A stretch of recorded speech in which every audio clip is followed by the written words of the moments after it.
En la ronda 3 de la Copa del Mundo, justo antes de empezar la partida entre el gran maestro Anton Kovalyov y Maxim Rozhstein, el árbitro principal le notifica a Kovalyov que no puede jugar con esos pantalones cortos porque según el código de vestimenta no es apropiado.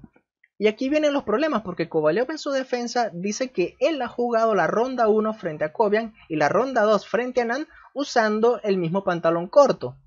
Entonces, ¿por qué en la ronda 3 le vienen a decir eso? ¿Por qué no le avisaron anteriormente en la ronda 1? Zurab Asmaiparashvili, uno de los organizadores de la Copa del Mundo y que también forma parte del comité de apelación, tiene una conversación muy fuerte con Kovalyov. Había tantos rumores en la sala de juego que Kovalyov publicó un mensaje en su página de Facebook explicando lo sucedido. Esta es la traducción. Si desean leerlo completo pueden pausar el video. Pero lo más relevante es esta parte donde dice que Zurab le gritaba, le insultaba y lo amenazaba diciendo que será castigado por la FIDE.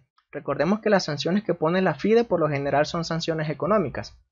Así que Kovalyov se marchó, abandonó la Copa del Mundo, perdió esta partida y la siguiente. En mi opinión creo que se actuó muy mal porque si le vas a avisar a alguien que cambie de ropa tienes que avisarle con antelación y no justo antes de empezar una partida, porque el jugador viene enfocado, concentrado y cuando le vienes a hablar un tema ajeno desconcentras al jugador y psicológicamente ya no está apto para jugar. Tal vez lo mejor hubiese sido que Kovalyov jugara la partida y al finalizar le dijeran que al día siguiente ya no puede venir con pantalones cortos. Además, amigos, veamos lo siguiente, porque en la página de la FIDE, en las recomendaciones para los torneos de alto nivel, en el artículo 8.1 dice lo siguiente.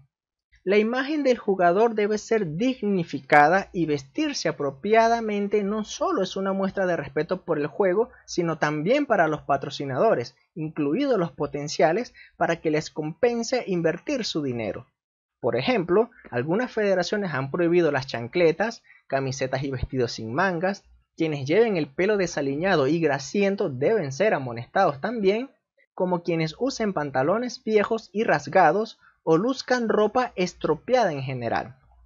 Este, amigos, es el código de vestimenta, pero aquí no habla específicamente de las bermudas. Además que hace 2 años en las Olimpiadas que se hizo en Tromsø, Noruega, Kovalyov también recuerda haber usado pantalones cortos. Entonces, amigos, si el reglamento no es claro, ¿cómo vas a ser estricto? Lo que ha provocado este incidente es más que todo una mancha para la Copa del Mundo y el ajedrez en general. Además, que la manera de actuar de este personaje ha permitido recordarles a muchas personas su mala reputación. Recordemos que en el año 2004, en las Olimpiadas de Calviá, él le propinó un cabezazo en la boca a un agente de la Guardia Civil cuando intentaba subir al escenario sin autorización de los organizadores. Además, ¿quién no se acuerda del torneo cuadrangular que él organizó con 3 amigos suyos? Un torneo cuadrangular con 6 encuentros por rival. Eso es algo que nunca antes se había visto. Muy inusual ese torneo porque los grandes maestros no conocían ninguna de esas partidas.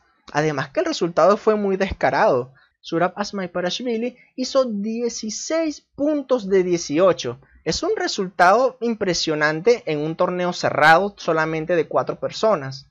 Nadie hizo una investigación oficial sobre lo ocurrido.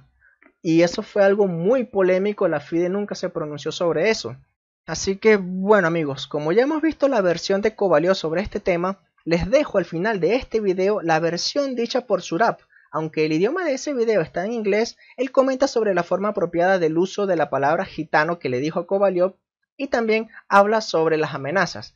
Así que nos estamos viendo en otro próximo video, amigos, y este tema dará mucho de qué hablar en los próximos días. Hasta luego.